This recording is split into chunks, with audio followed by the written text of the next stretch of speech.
I'm looking to start an educational company that provides educational services. That's good. I have a name that has been used for 9 years or so that has not been registered. They say trademark, but not registered. And I'm looking to trademark it. Great. However, my search revealed that a trademark was filed for a company that I can find zero info on outside of the trademark search that sells custom products in the industry. What?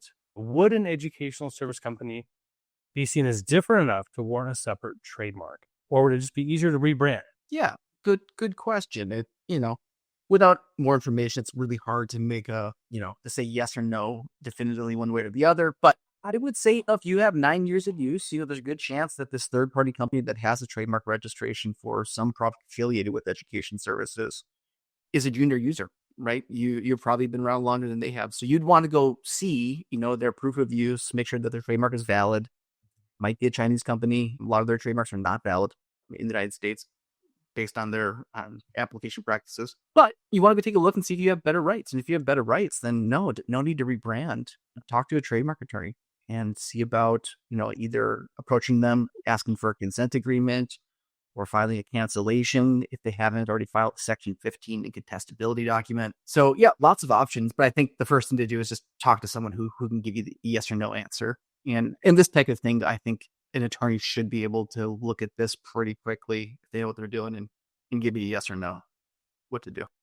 That sounds good. Yeah. And you mentioned, better rights.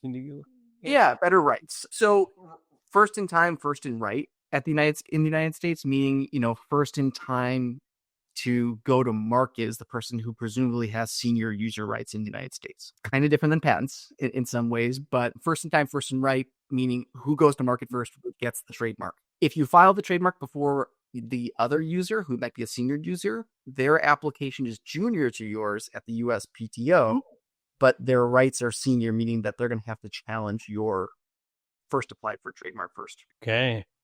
So in this case, that could be what happened. Upon analysis, the person asking the question, the 9 years, in some likelihood, may have the common law right, but be the junior rights holder. You have the junior trademark at the USPTO, but have the senior rights.